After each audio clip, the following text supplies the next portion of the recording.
Welcome back into the Stokastic YouTube channel, guys. My name is Geoff Ulrich, bringing you some Sunday night football picks for No House Advantage. In Week 5, we've got the Bengals at the Ravens. Lots of points between these two teams last year when they played. And for No House Advantage, lots of different ways to play. If you are new to the site, we're going to focus in on their Pick'em contest. This combines fantasy props with the best of daily fantasy. There's also the versus the house contest, though, where you're creating your own multiplier props. So great site to check out. And if you are new to No House Advantage, use promo code Stokastic to sign up there. You get a $50 match deposit bonus if you're new to the site. Promo code Stokastic, $50 match deposit bonus, guys. Great way to build a bankroll there. And again, free projections for No House Advantage on Stokastic.com, so you can check those out after this video. We will be leaning on those, and I'll be talking about those during the video as well. But, you know, No House Advantage offering lots of big contests, 20K guaranteed in their Sunday night contest. I should say 10K to first is what I'm trying to get out, but 20K guaranteed contest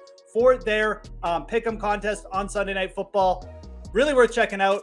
We're going to dive into it right now. We're going to dive into the Bengals at the Ravens here. That's the game we're going to be focusing on for Sunday Night Football. We got a plus 3.5 line in favor of the Ravens, so it's minus 3.5 Ravens, obviously. So Bengals coming in as underdogs, 47.5 total here.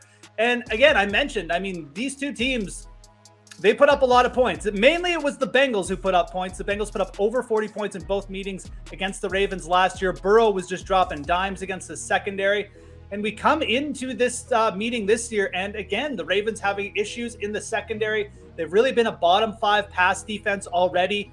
And that really leads me to my first pick. It's Ja'Marr Chase time again. He absolutely destroyed this secondary last year. I think he's going to do it again. Ja'Marr Chase has an 85.5 receiving yardage prop over at No House Advantage. This is a big prop. This is bigger than you're going to see on a lot of the sports books. And if you're new to No House Advantage, this is kind of a characteristic of their site. I like it for the strategy component of their contest. Oftentimes, they'll put players at bigger props than you'll see across the industry, but that makes us the decision. If we want to go over on Chase, we've kind of got to take the suboptimal play and take this bigger over on this bigger total, I should say, taking over on a bigger total. But I think you should do it. I really do think that this is a spot where, with T. Higgins banged up, Ja'Marr Chase coming off a couple slow games, you're going to have lower sentiment on him.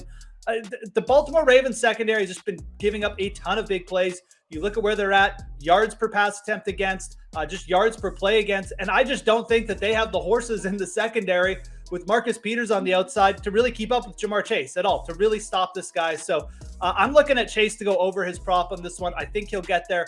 Again, also on the other side, you've got a competent Ravens offense. Now with J.K. Dobbins back, they're going to be able to move the ball. I think this game probably pushes over, and I think Ja'Marr Chase pushes over 85.5. He's certainly going to be my first target for this video. And just in general, with the Bengals wide receivers, with T. Higgins banged up as well, which also goes into this, he's questionable. But if something happens to him, or we just get negative news on him, like maybe the injury is a little bit worse at game time, and it's kind of like a 50-50 situation, look to Tyler Boyd at 45.5 receiving yards as well. I would not hesitate to take him over if there's any negative news about Higgins.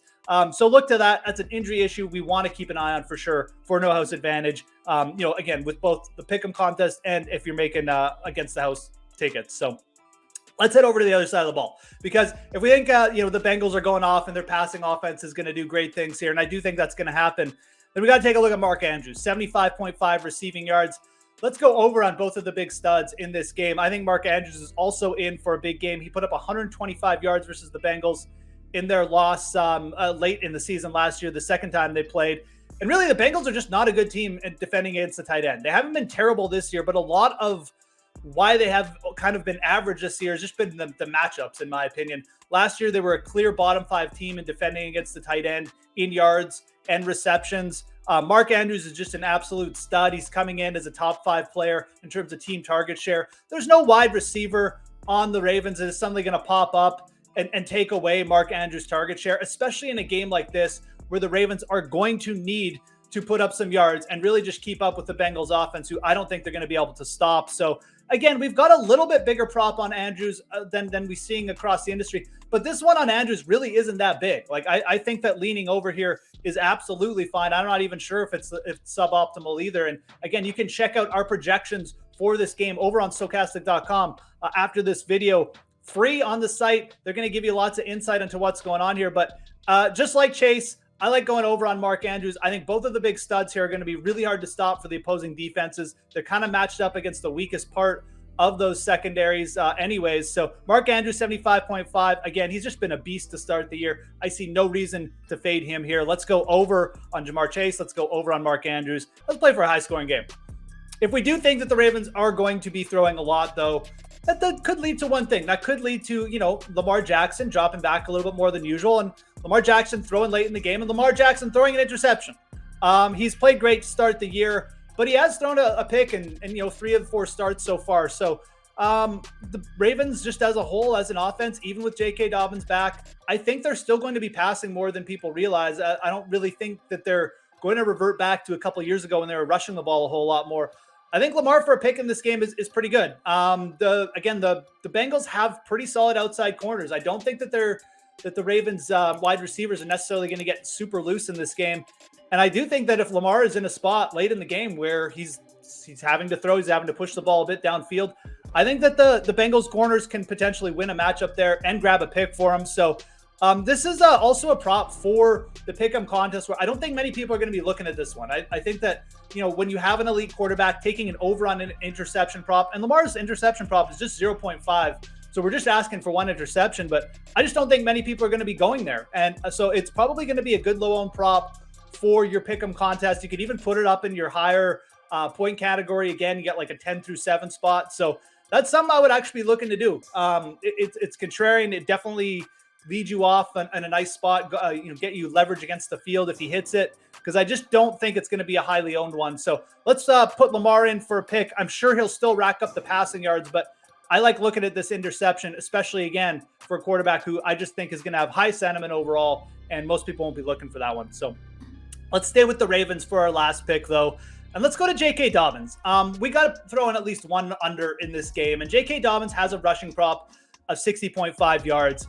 Now, he's back. He played 50% of the snaps last week, and I don't think he looked terrible. J.K. Dobbins is a great player, but this is a pretty big prop, especially just for how we think the game is going to go. I mean, if the Bengals get out and score any points early, this is going to be tough for Dobbins to hit, just in game flow purposes alone. The Ravens, as I mentioned, have been dropping back a little bit more, and Dobbins is still at like a 50% snap rate. I'm not sure how much that's necessarily going to go up in his second full game of the season. You've got Lamar, who still rushed for well over 50 yards last week.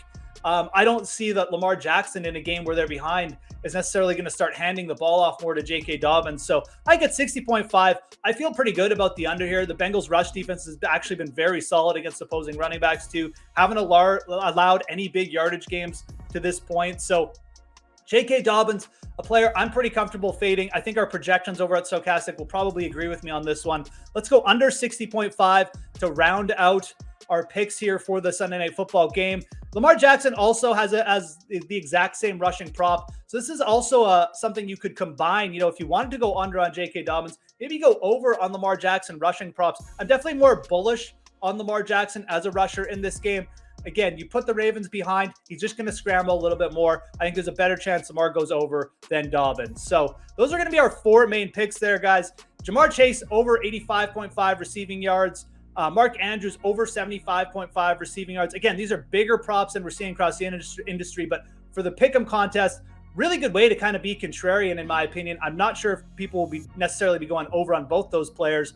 Lamar Jackson, we're going to project for a pick, so over 0.5 interceptions. Then we're going to go under on J.K. Dobbins, 60.5 rushing yards as well. Just as a contrarian note, too, since you're, again, for the pick'em contest on no house advantage, you got to remember, if you are looking to be a little bit different, playing this game to be lower scoring is something of interest. In that scenario, you might take an over on J.K. Dobbins and then take an under on some of the bigger name receivers. But in general, I think you're going to see a lot of points. I do like the overs on those big receivers, as I mentioned. So that's going to be it for our picks for this one, guys. Make sure you do check out Stokastic.com after you're done watching this video. Free projections up there for No House Advantage every week, every slate. Again, these are free. Definitely worth checking out. $50 first deposit match bonus. Again, if you use promo code Stokastic and you're new to the site. So use that. Great way to build the bankroll. I'm Geoff Ulrich. I hope you have a great Sunday Night Football, and we'll talk to you again soon.